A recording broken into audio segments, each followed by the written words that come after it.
Bonjour à toutes, bonjour à tous. Nous sommes très heureux de vous retrouver ce dimanche sur le plateau de Sagesse Bouddhiste pour une émission peu ordinaire puisque nous accueillons ce matin Thine Rinpoche, reconnu comme Tulku, la réincarnation d'un grand maître, dès l'âge de 3 ans par le 16e Karmapa et par le précédent Kalu Rinpoche.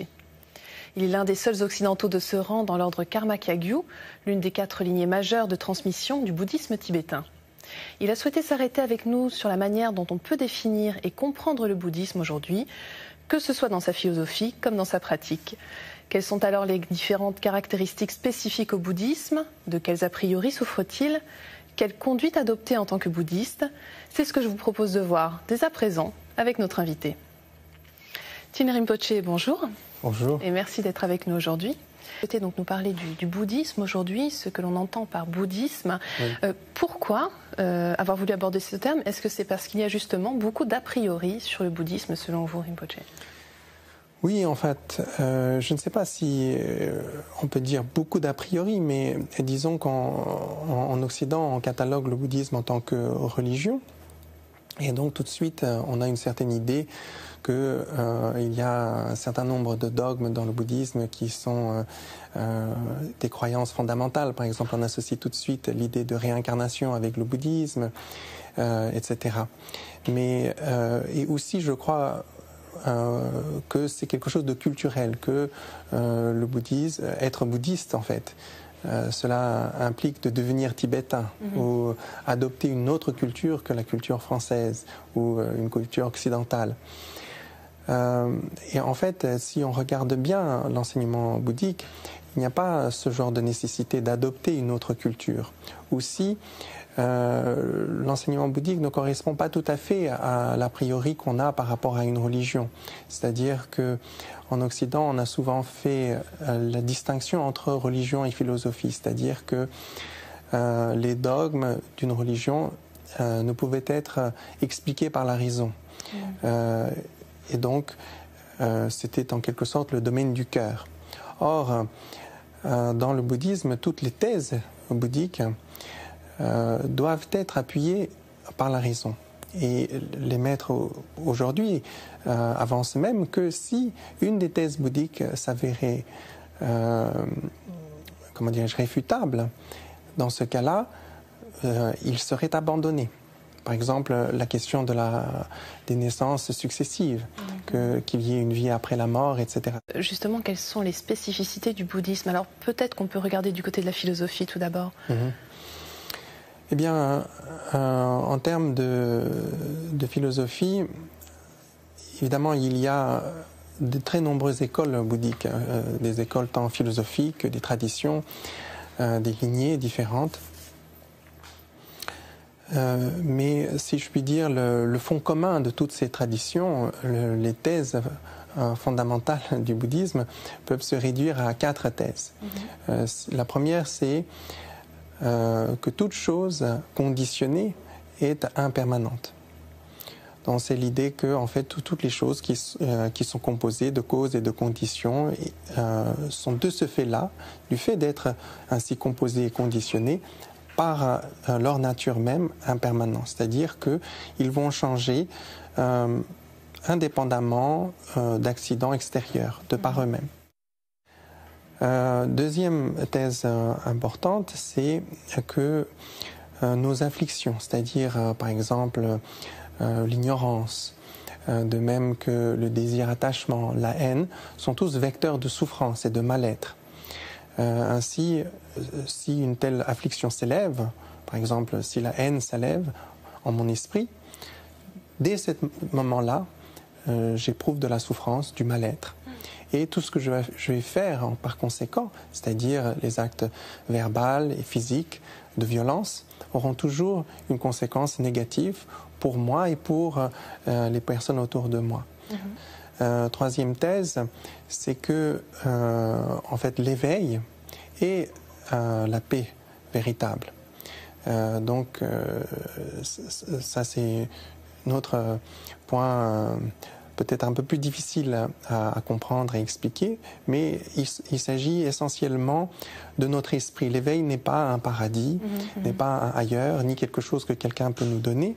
C'est tout simplement la véritable nature innée de notre esprit et actualiser les qualités innées de notre esprit. Nos qualités innées sont caractérisées par la paix. On peut trouver la paix véritablement. Et le quatrième point, donc ?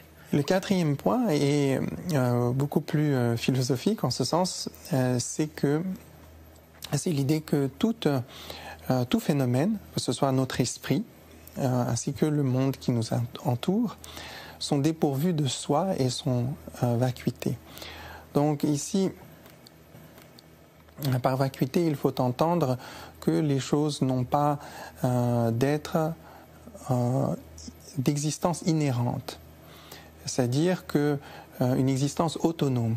Si on regarde tous les phénomènes, de même que notre esprit, en tant que phénomène efficient et efficace, donc en ce sens réel, si je puis dire, eh bien, tous ces phénomènes sont composés, conditionnés.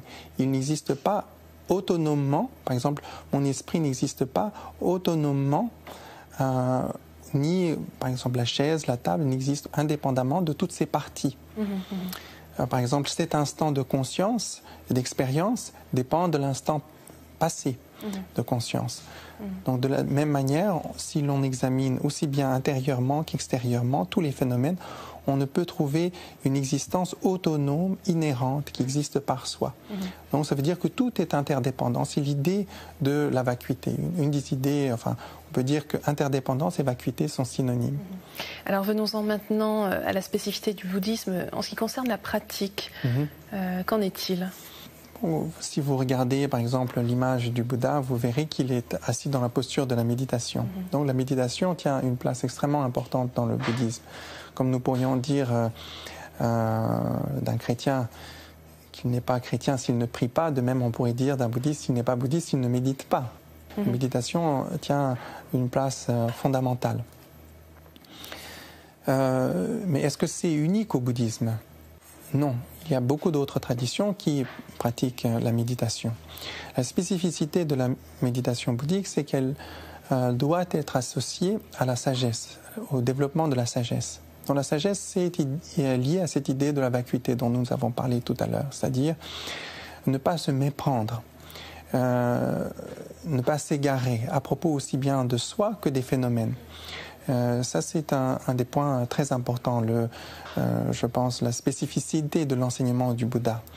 Comment reconnaître la réalité telle qu'elle et surtout arriver à développer une sagesse ou une approche par laquelle l'on ne s'égare pas, l'on ne se méprend pas au sujet de soi-même et de la réalité. Donc cette méditation doit être liée également à une certaine éthique finalement, c'est ça ?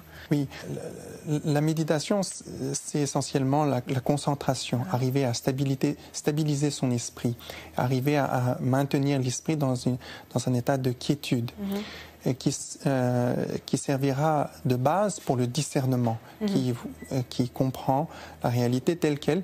Mais ici, par sagesse, c'est une compréhension non conceptuelle qui est visée. Maintenant, l'éthique est encore, en quelque sorte, la fondation pour pouvoir entreprendre tous ces exercices. L'éthique...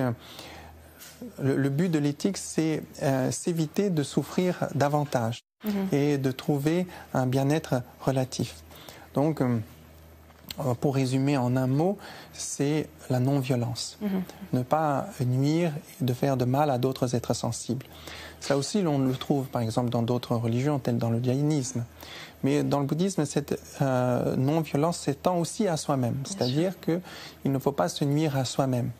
Le Bouddha a rejeté par exemple les pratiques ascétiques de jeûner excessivement ou de mortifier son corps, etc. sont entièrement rejetées par le bouddhisme. Donc c'est une voie du milieu entre deux extrêmes, une vie consacrée simplement au plaisir et l'autre extrême qui serait l'extrême de l'ascétisme.